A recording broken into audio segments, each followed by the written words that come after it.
Yeah, I've read many studies that said, and I've traveled all over the world and lived with Bedouins and Maasai tribes and all of that, and went to the poorest of the poor, like City of the Dead in Cairo, and interviewed those people and slept on their dirt floors. And I just wanted to experience it. Let me stay here for a week, and let me stay for a week. And I asked everyone, what is the meaning of life? Or are you unhappy? You don't have anything, really. Dirt floors, maybe one rug, maybe one small TV, a family of 10 to 15 in the house. And everybody was, we're happy. Why? We get to be with each other every night. This one's the mailman, this one's the doctor, this one's the gardener, this one's the construction worker, this one's the mom, this one's the nanny. There's a fantastic book from 11 and a half or 12 years ago called Bowling Alone by Robert Putnam. And essentially he says that the quote-unquote prizes, the indicators of wealth in this country, like the house alone with the gate around it and all those things, actually foment alienation, which I think manifests as depression.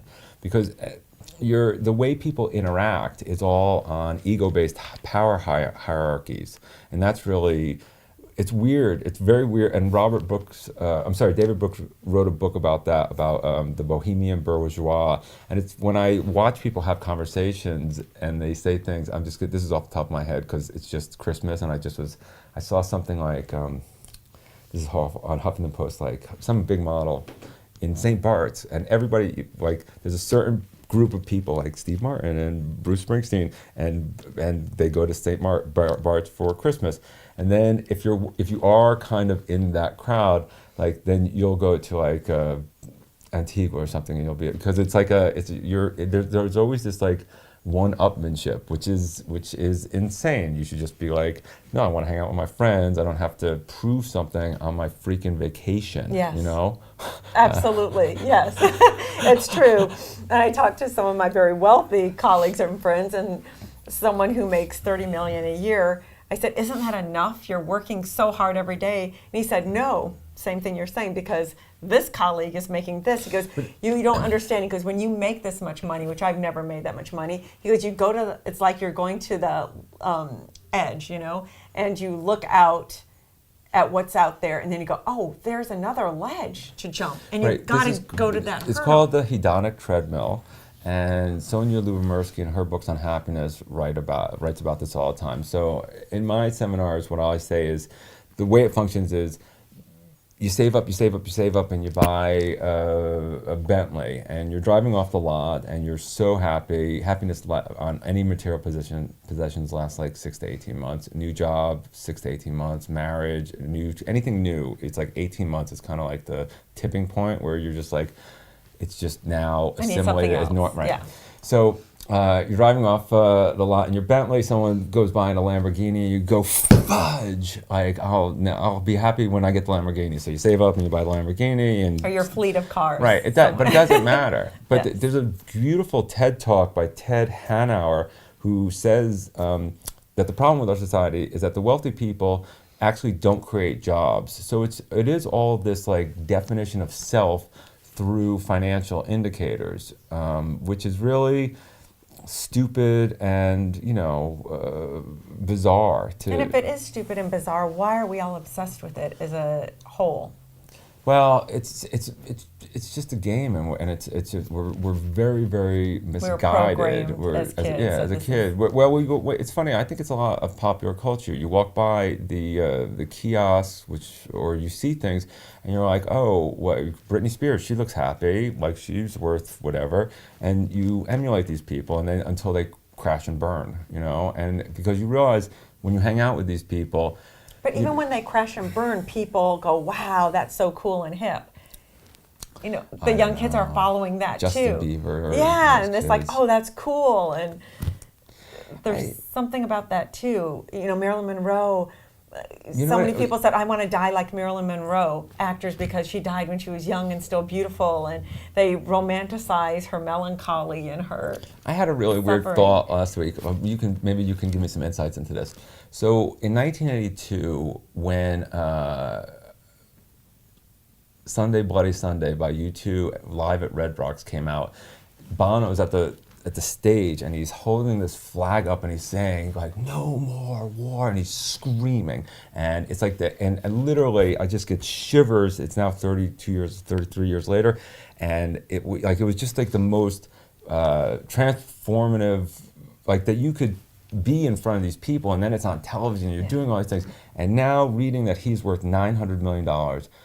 I'm just wondering, and also reading that they have their U2 offices, or used to have them in Amsterdam, so they didn't have to pay taxes, in the UK, and all this bad money stuff. Like, does that delegitimize him in some way? Like, I mean, he does wonderful things. So, but it's just an interesting thing, the way we perceive people. Like, do we believe them more because they're wealthy, or less, or what they're saying? We just have this very interesting dynamic with finances. I mean, personally, I'm just going to go totally off the deep end here and tell you that I think that Bill Gates is one of the most reprehensible human beings ever. And the reason is, and last week he said that he read Thomas Piketty's book, Capital in the 21st Century, and he agrees with everything, but he doesn't want to pay more taxes. And so it's interesting, like, we're all in this together. Like, if we don't pay taxes, then what is the rate of graduating for like Black and Mexican kids? Like, it's not good, and particularly in this area. In some places in Compton and Watts, it's like 30%. It's really bad. What do those kids do? Yeah, if we can get them into Army, fantastic. But if not, we're like locking our doors at night. Like, we're all in this together, right? And so we have to figure out the most efficient way to bring everybody up in terms of, like, we're interdependent. Like, we can't allow any parts of our society to go down. We can't have that disparity. We can't have the 1% in their gated communities and then the rest of everyone else suffering like that, or having not adequate resources, not adequate just places to go and things like that. Be safety, I want to say. So for me, when Bill Gates says, I don't want to pay more taxes, and the reason he says it is because I think I can spend the money more efficiently than the United States government.